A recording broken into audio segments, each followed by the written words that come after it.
Bikini Bottom is a strange place to live, but what if all these talking animals are actually just mutated creatures from a nuclear testing site? Let's go back to the late 1940s. World War II came to an end, Hitler has finally been eradicated, and peace has been restored. Ah yes, but now there is the very real threat of nuclear war. The atomic bomb has basically changed everything, and the US government is thinking, we should look more into this. So the US government found this island in the middle of the Pacific known as the Bikini Atoll, and they basically forced the 167 people who lived on it to relocate somewhere else so they could use it as the site for nuclear testing, which they did.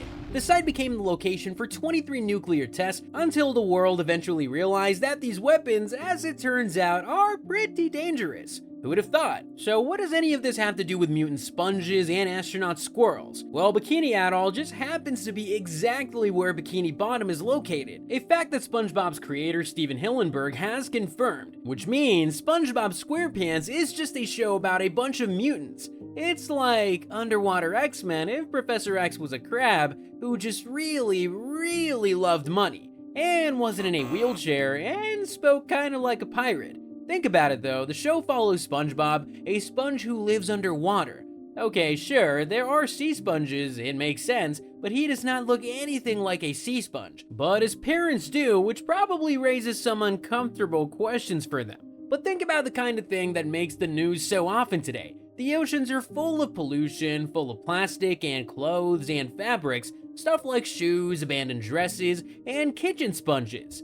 Interesting. So you're sitting there now wondering, are you trying to tell me that SpongeBob is some kind of mutated kitchen tool? Yes, SpongeBob is a tool. That's what I've been saying from the very beginning. The late Steven Hillenburg said that he created SpongeBob as a show to help introduce children to the importance of marine life and the ecosystem in general. So it would be pretty fitting if the lead character of the show was actually just a kitchen sponge that grew arms and a couple of teeth. So let's run with this. Let's say that the 1950s nuclear testing created a kind of mutant hotbed at the bottom of the Bikini Atoll. Over the years, more and more animals developed strange, atypical qualities for their species. How the heck do we get to a point where we have an entire city created, and burger restaurants and TV shows and, oh wait, TV shows? Mermaid Man and Barnacle Boy. They're the key to unlocking all of this. There's been a massive question mark about these two since the very beginning. Not a question mark like the fanfiction suggests,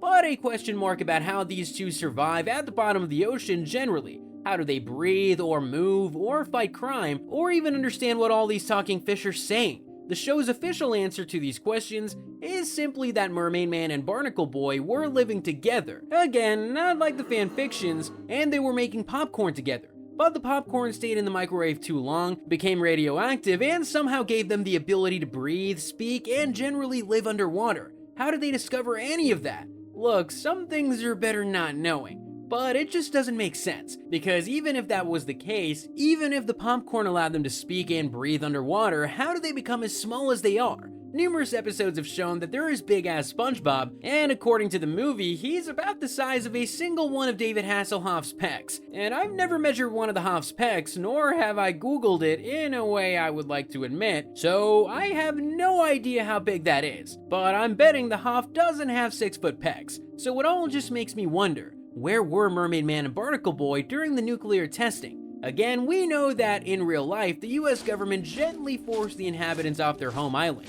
which is propaganda speak for evicted. But what if these two were on the island and just didn't go? If they were superheroes before, maybe they just thought they could ride it out, or maybe they were just refusing to let go. Maybe they were senile. Honestly, you can kind of fill in the blanks here. It's all cool. Here's my take. I think Mermaid Man and Barnacle Boy were deep sea diving off the coast of their island.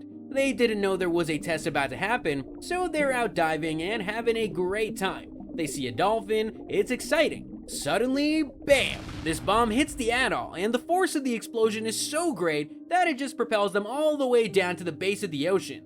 Look, I never said it was realistic. It's a cartoon about a talking sponge, you know. The radiation from the nuclear impact affects their genetic cells, so they're suddenly adapting to the water, shrinking smaller and smaller under the pressure of the water until they find themselves on the bottom of the ocean. surrounded by these tiny speaking sea creatures. But now Mermaid Man and Barnacle Boy have something to offer these guys. They come from the above world, they know what society is like, and they can guide these marine creatures to a new world.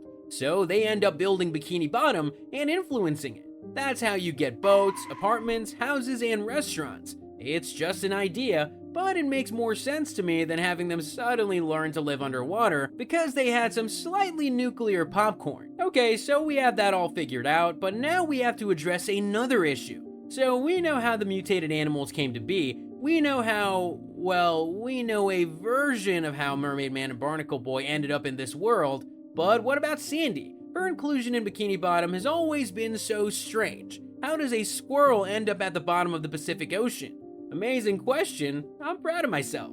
I think for this, we take another look back through our own real-world history. We're going back to the psychotic period that was the 1950s and 60s, the space race. Back during the time of the space race, the US and Russia were in a heated battle to be the first nation to go into space, and they were doing pretty much everything to get there. They were sending rockets sometimes, they started sending items up there, and then at some point the whole thing escalated to the point someone said, well, you know, the rockets are good, the stuff is coming back. Maybe it's time to send a real human. And their colleagues said, whoa, no humans, what if it dies? Which was a really good point. So they realized that sending a human who might not fully understand the technology into this unknown situation could be risky and dangerous. So instead, they decided it would be better and safer to send an animal.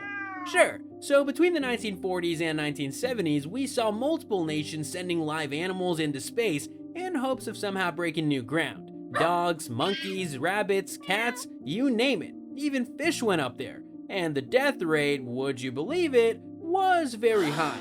But they did it because they wanted to know if the animals could survive. So let's bring this back to Sandy. Sandy's existence in Bikini Bottom is totally different from that of Mermaid Man and Barnacle Boy. They're basically just breathing in the water at this point. They don't need special equipment to survive. They're part senile, part fish, but Sandy isn't like that. She has an astronaut suit, just like these animals who were thrust against their will into the middle of space, and she has her bubble. I think it makes a lot of sense that the United States government could have done the opposite, sending a hyper-intelligent squirrel down to the bottom of the ocean with her self-sustaining biodome as an experiment. Could she survive? And if she did, could she study whatever the heck is going on down there? So here's what I have to go on here. We know that Sandy is a proud American. She is constantly hailing her Texas heritage, even though Bikini Bottom is nowhere near Texas. So she has to have been busted from somewhere, unless she is just a straight up liar, which admittedly is possible. She's also extremely smart. She's been shown multiple times throughout the series, creating new pieces of incredibly advanced technology, the kind of things that a company like NASA would make, which implies that she's had some kind of exposure to scientific training of some kind or another. But also, she's a squirrel. Is there such a thing as a sea squirrel? No. If we focus strictly on the animals in the series, she's the only one who does not belong anywhere near a body of water, which just makes the whole thing more bizarre. So now I'm wondering if she's working on behalf of the United States government. Was she sent down there to keep an eye on someone? And is that someone either Mermaid Man or Barnacle Boy?